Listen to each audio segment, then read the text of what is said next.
Bonsoir à tous, soyez les bienvenus à cette édition du 20h à la une de l'actualité. 24 imams à la gendarmerie. Cela va se passer ce mercredi à Dodel. La convocation fait suite à la sortie des imams et chefs de village mettant en garde contre l'accaparement de leurs terres. 26 septembre 2002, 26 septembre 2017, 15 ans après le naufrage du Joola. Les Sénégalais se souviennent encore, mais les leçons du drame, elles, sont rongées aux oubliettes. Et puis le reportage du jour sur les mariages de plus en plus tardifs des jeunes entre considérations financières, besoin d'autonomie. Plusieurs raisons sont évoquées pour expliquer le phénomène. Également au menu, la page internationale, les sports et la revue de la presse africaine.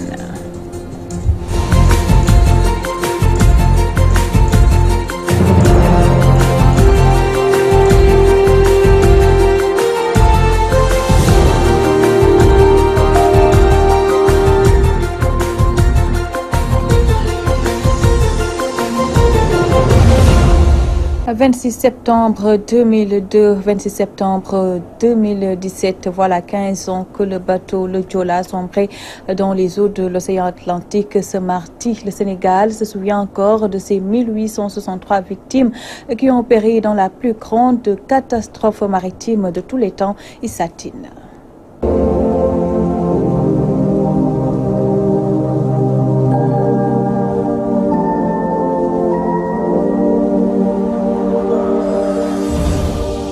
Nous sommes le jeudi 26 septembre 2002. Le bateau le Joola quitte l'embarcadère de Ziguinchor à 13h30 pour son troisième voyage après sa réparation. Direction Dakar. À son bord, 1928 passagers. Pourtant, le bateau ne pouvait transporter que 550 personnes. Le Joola naviguait sous un ciel couvert de nuages. À 22h passées de 50 minutes, la mer s'agite. Le vent attaque de plein fouet le bateau qui assurait la liaison maritime Dakar-Ziguinchor au niveau de l'île de Carabane. En seulement 5 minutes, le Joola chavira.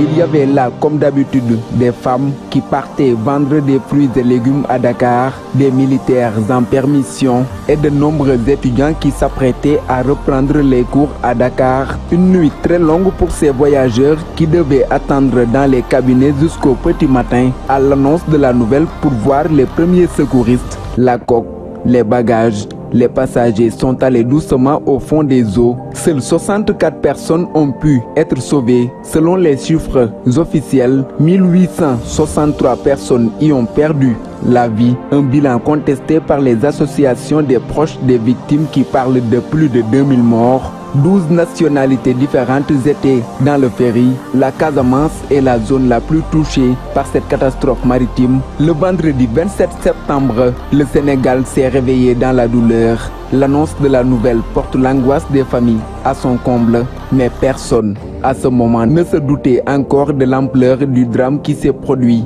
à la veille au soir, loin, bien loin de Dakar, à 40 km au large des côtes gambiennes. Et pour donner un cachet officiel à tout cela, le président Abdoulaye Wade a, dès le lundi 30 septembre 2002, soit 4 jours après le naufrage, par le décret numéro 2002-931, décidé la création d'une commission d'enquête technique approfondie sur les causes du naufrage du Joola. Des mandats d'arrêt internationaux ont été envoyés contre des responsables impliqués dans l'affaire. La commission présidée par Seydou Madanissi, médiateur de la République en son temps, avait mis sur la table du président de la République un rapport sur les causes du naufrage du Joola. Les responsabilités situées. La justice sénégalaise classe le dossier en 2003, mettant tout sur le dos du commandant de bord. Aujourd'hui, toutes ces personnes, mises à part celles qui ont perdu la vie dans ce naufrage, continuent d'occuper des postes de responsabilité comme si elles n'ont jamais été mêlées de près ou de loin aux causes de cette catastrophe. Les victimes réclament toujours justice dans ce dossier que l'État du Sénégal semble vouloir enterrer sous les eaux de l'océan Atlantique. 15 ans après, la plus grande catastrophe maritime mondiale reste gravée à jamais dans la mémoire des Sénégalais.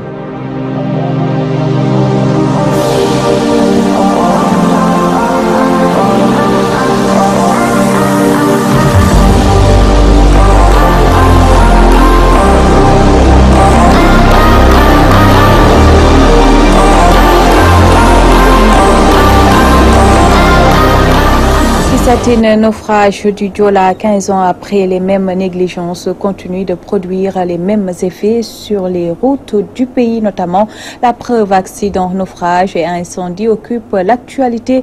Pourtant, tirer les leçons du Diola aurait pu permettre d'éviter beaucoup de drames. Abdou Khoudous Diallo.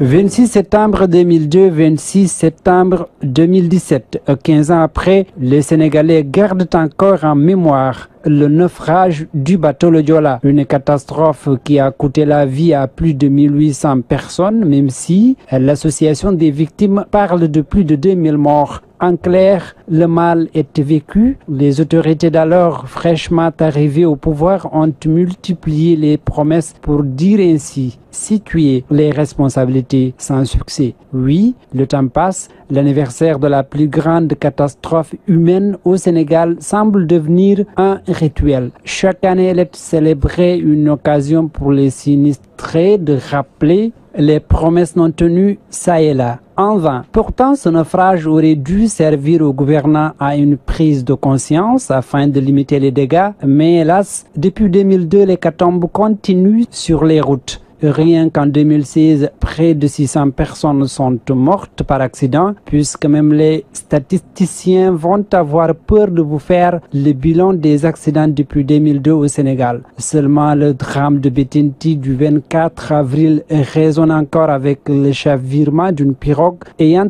coûté la vie à plus d'une vingtaine de femmes, cela sans oublier l'incendie meurtrier du Dakar de Médina Gounass. Le Diola oublié, l'État renoue avec la distribution d'argent en guise de consolation des victimes au lieu de trouver des solutions définitives à ces drames. Ainsi, les Sénégalais pas seulement victimes d'une catastrophe, mais en plus d'un gouvernement prêt à sanctionner les perdants à chaque échéance électorale et non ceux qui ont failli à leur mission de responsabilité.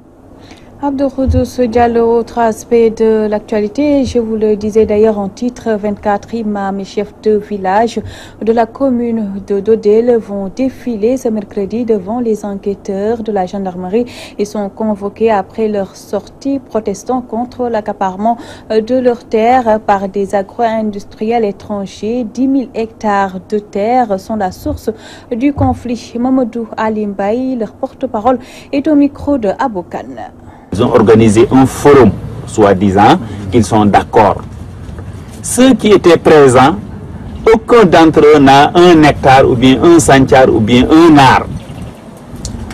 Tous les villages ici présents, ils sont au nombre de 24 villages. Mardawal, Sinthioudangue, Thiéné, Sassel, Délitchoui, Ndormos, Djouwanad, Mborod, Yennak, Patigal, Nyangait, Souk, Jamal, Tuldegale, Jobedi, Sowanabe Dongo, Sowanabe Wurupurel, Djouwanabe, Mborobe, Walalnabe, Tchalaga, Sinthiou Ifra, Tulel Kédel, Marda Djiri, Haire, Djom Bandji, Wadabe, Darale, tous ces gens, ni leurs conseillers, ni leurs chefs de village n'étaient présents. Mais quand même, ils ont appelé, ils ont convié à des gens qui leur sont favorables. Même ceux qui viennent de ces villages, ils sont minoritaires dans leur village. Ils n'ont ni l'aval de leur chef de village, ni l'aval de leur imam, ni l'aval de leur chef coutumier.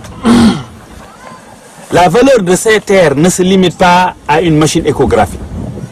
La valeur de ces terres ne se limite pas à des fournitures scolaires. Et nous savons que ces fournitures scolaires seront des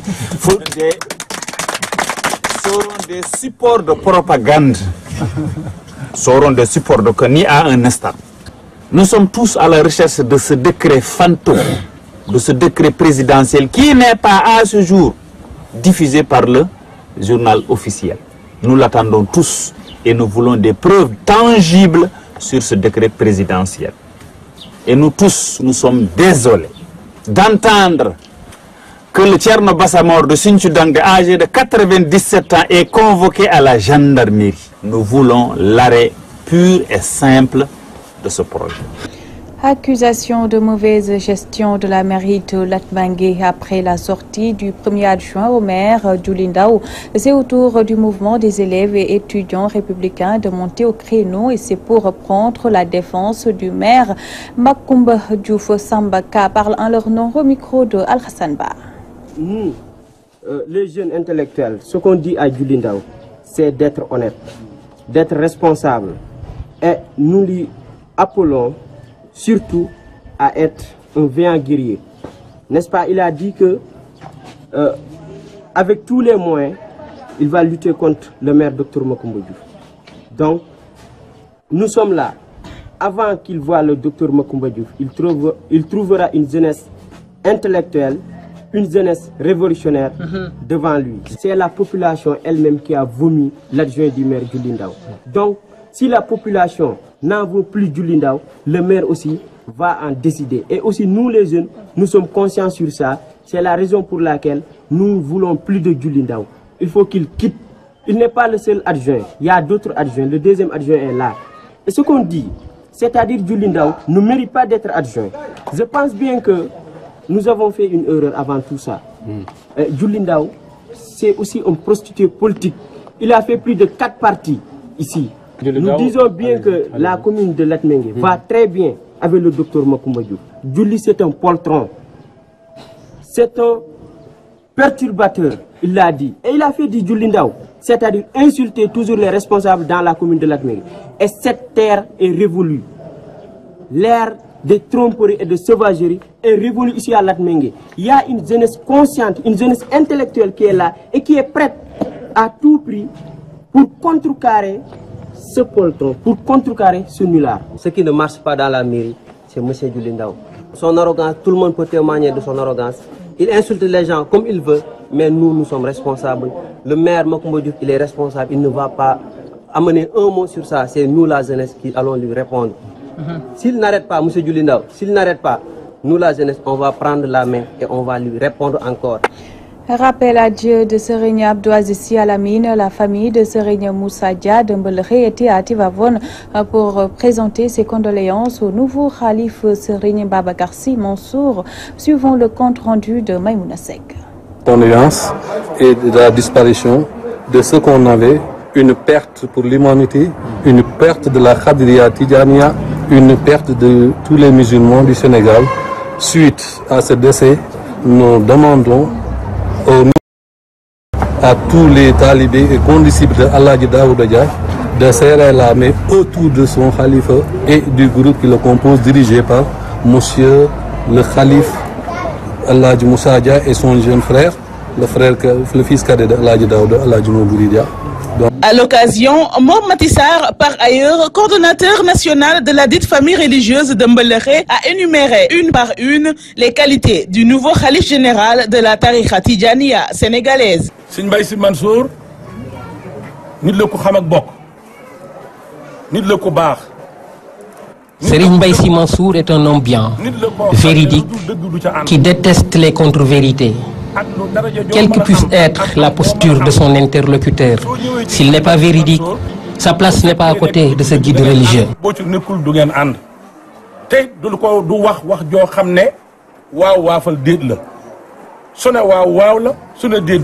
Serigne Mabouri Dia, lui, a formulé des prières à l'endroit du feu khalife Serigne Abdou Aziz Sy Al Amine. di ñaan yàlla mi nga xam ne mooy borom yërmande ci moom lépp tey ak ëllëg yàlla jéggal ko jégale ak ñi mu fekk ci barsaq ak ñi nga xam ne ñoo ñu teew ñi ak ñi nga xam ne bëggoon ñoo teew ci ñu am ngant ñun ñëpp yàlla boole ñu jéggal yàlla na ko yàlla def ci daraji rasulullahi sallallahu alayhi wasallam برمة اللهم صل على سيدنا محمد الفاتح لما أغلق والخاتم لما سبق الناصر الحق بالحق والهادي إلى صراطك المستقيم وعلى آله حق قدره ومقداره العظيم اللهم اغفر للمسلمين والمسلمات والمؤمنين والمؤمنات الأحياء منهم والأموات بجاه النبي المصطفى محمد صلى الله عليه وسلم سبحان ربك رب العزة عما يصفون وسلام على المرسلين والحمد لله رب العالمين. Thiès, Maïmouna Seck pour la radio-télévision Walfadjri. Au moment où les mariages précoces sont dénoncés dans certaines parties du pays, les jeunes se marient de plus en plus tardivement dans les centres urbains.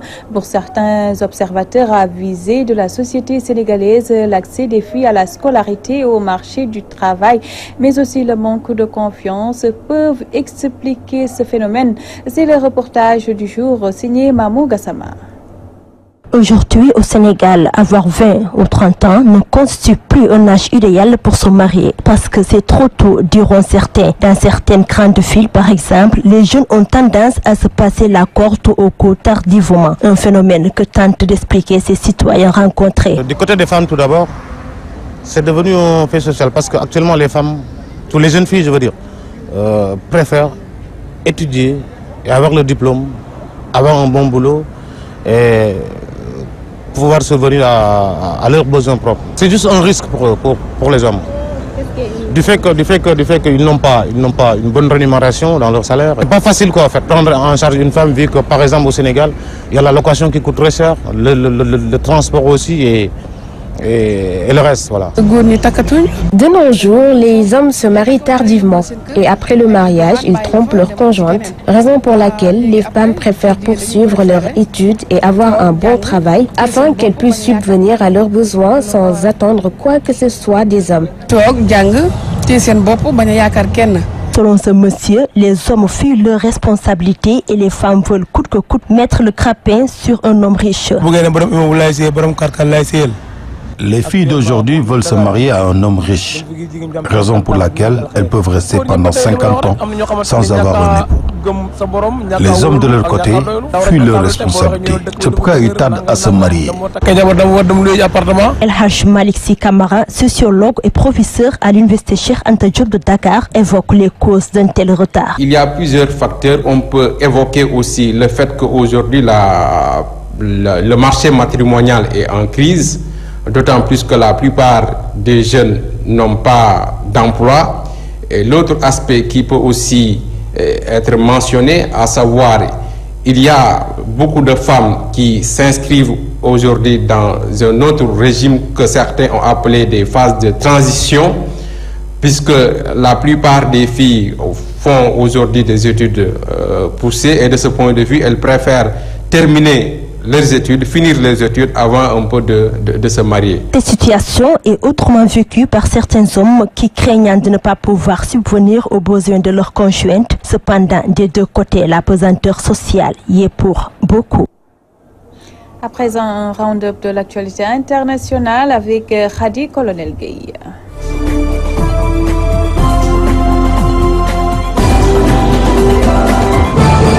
Dans un communiqué, la CPI estime ce mardi 26 septembre que la détention est la seule mesure qui garantisse la participation de l'ancien président Laurent Gbagbo à son procès et qu'elle est donc raisonnable, appropriée et nécessaire. L'existence d'un réseau de partisans qui pourrait l'aider à s'échapper à la justice ou qui pourrait exercer des pressions sur des témoins a notamment été étudiée, précise le communiqué. La CPI estime également que l'état de santé de l'ancien président s'est amélioré et qu'il permet un maintien en détention. Le nouveau président angolais João Lourenço a prêté serment ce mardi 26 septembre devant des milliers de personnes et une dizaine de chefs d'État. Son prédécesseur, José Eduardo dos Santos, garde la main sur le parti au pouvoir et son clan reste aux manettes des secteurs clés.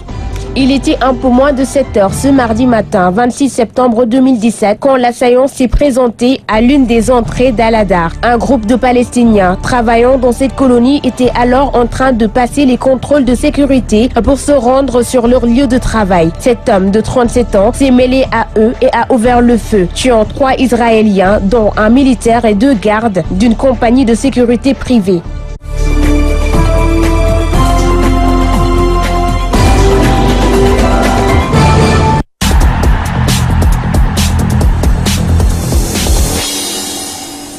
Dans l'actualité sportive, on va parler des Navétanes. Les phases nationales ont baissé le rideau hier avec la consécration de l'ASC Farba pour la première fois de son histoire. Une finale où le spectacle et le jeu ont été au rendez-vous. Les Ziguinchorois n'ont pas su conserver leur titre.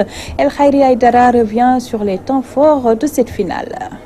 L'ASC Farba de la zone 6 de Yeumbeul est sacrée championne pour la première fois de son histoire des phases nationales. Une consécration acquise à l'épreuve fatidique des tirs au but. Très ému, le coach Mass Cissé perd ses mots. C'est pour toute la population dakaroise. Voilà, c'est le football qui gagne. On est fiers. Je suis content de ce public-là qui nous a soutenus pendant 120 minutes. Mais voilà. Dans un stade Alassane Djigo plein à craquer et un public hostile au Ziguinchorois, Farba a su tirer son épingle du jeu avec l'apport de son public survolté. Ousmane Diallo, élu homme du match et capitaine de l'ASC Farba. Le parcours a été très long. On a persévéré. On a essayé de jouer avec notre qualité. Le bon Dieu nous a donné la victoire. J'ai pas les mots quoi. Bendoula n'a pas su conserver son titre. Néanmoins, les sudistes ont produit du beau jeu. À chaque fois, ils butent sur une bonne défense de Farba. Pape Maguette Ning se désole de la défaite tout en félicitant les vainqueurs. De toutes les façons, on a tout fait pour remporter cette finale. Mais vous savez que la chance des tirs au but, c'est la chance. Aujourd'hui, la chance a souri. Là, c'est Farba de Dakar. On les félicite, ils ont mérité leur victoire. Mais vu le match, vu le contenu du match, on ne devait pas perdre. Mais peut-être aujourd'hui, les dieux du football ne sont pas avec nous. Mais on a tout fait pour gagner le match. Mais dommage, je félicite mes joueurs, mon staff, les supporters, les dirigeants et surtout Alekaja. Les 120 minutes n'ont pas suffi pour départager l'ASC Farba et Bendoula de Ziguinchor. Il a fallu passer à la séance des tirs au but. Après 2 participations aux phases nationales, les Yembolois ont soulevé le seul trophée qui manque à leur armoire à trophées. Bendoula rentre à Ziguinchor avec le titre de meilleur joueur du tournoi. Youssoufa Badji est le réélu. Une finale où l'organisation et les jeux ont été à la hauteur de l'événement. Navetan, toujours finale, le tournoi des 4 grands de Guinguinéo. Yakar a été sacré champion après sa victoire sur Essor 2-1. Les sportifs de ce département en ont profité pour dénoncer le manque d'infrastructures sportives dans cette zone. Al-Hassan Ba. Le tournoi des 4 grands qui débute le Navetan à Guinguinéo s'est joué et l'ASC Yakar a pris le meilleur sur Essor lors de la finale de cette compétition qui s'est tenue dans un stade qui déshonore le mouvement sportif selon le président de la zone, Ibrahima Diagne. Toute la population sportive de Guinguinéo attend avec impatience des infrastructures sportives dignes de leur nom. Puisque, vous le savez mieux que moi, ce terrain-là n'est pas à la hauteur de Guinguinéo parce que Guinguinéo, c'est un département, donc Guinguinéo doit avoir une infrastructure sportive comme tous les autres départements du Sénégal. Très peinés de voir leur département souffrir d'infrastructures sportives, les sportifs de Géo réitèrent leur appel aux autorités étatiques. Je lance un appel plus particulièrement aux autorités étatiques, plus précisément le ministre des Sports, Matarba, qui connaît bien Guinée mieux que moi. Donc il doit tout faire pour apporter un remède à la population de Guinguinéo. Le représentant du parrain Babacar Diop aborde dans le même sens et demande à ce que les travaux du stade que le comité olympique avait démarré et qu'on a arrêté depuis 3 ans puissent être achevés pour permettre aux jeunes de pratiquer le sport dans de bonnes conditions. Mais c'est au comité national olympique et sportif de M. Diagne Ndiaye de terminer les travaux. Mais chaque fois que les autorités communales font appel à eux, ils font la sourde oreille, ils ne réagissent pas et ça c'est regrettable. Nous lançons un appel au président Diagne Ndiaye, du président du comité national olympique. Il est temps qu'il réagisse et qu'il ne laisse pas le stade qui a commencé à être construit comme ça. Il est à l'arrêt depuis 3 ans. Il ne reste que la tribune pratiquement achevée. Pratiquement, il n'y a que la tribune, mais le stade est à l'arrêt. Cette fête qui était très riche en couleurs et ambiance a vu l'ASC Yakar disposer d'essor de part 2-1. Guinguinéo, Al-Hassan Ba, Yaya Guissé, Walfadjri. On en vient à la dernière ligne droite de ce journal, la revue de la presse africaine présentée par Safiatou Sissé. Bonsoir. Démarrons par l'Éthiopie avec IZF qui informe que des centaines de personnes sont mortes dans des violences interethniques. Selon nos confrères ivoiriens, ces affrontements ont opposé des membres des ethnies Oromo et Somali le long de la longue frontière entre les régions respectives Est et Sud-Est. Le président de la région Oromo, Lema Merkessa, avait assuré en mi-septembre qu'ils avaient donné lieu à des tueries brutales et poussé 50 000 personnes à fuir la zone. Sur le même sujet, Jeune Afrique précise qu'après ces nouveaux troubles, les États-Unis avaient appelé le 19 septembre le gouvernement éthiopien à enquêter sur ces violences meurtrières après avoir reçu des informations troublantes au sujet de violences ethniques et du déplacement de personnes à grande échelle. Poursuivant, ils soutiennent que les régions Amra Nord et Oromo ont été le théâtre en 2015 et 2016 de longs mois de manifestations antigouvernementales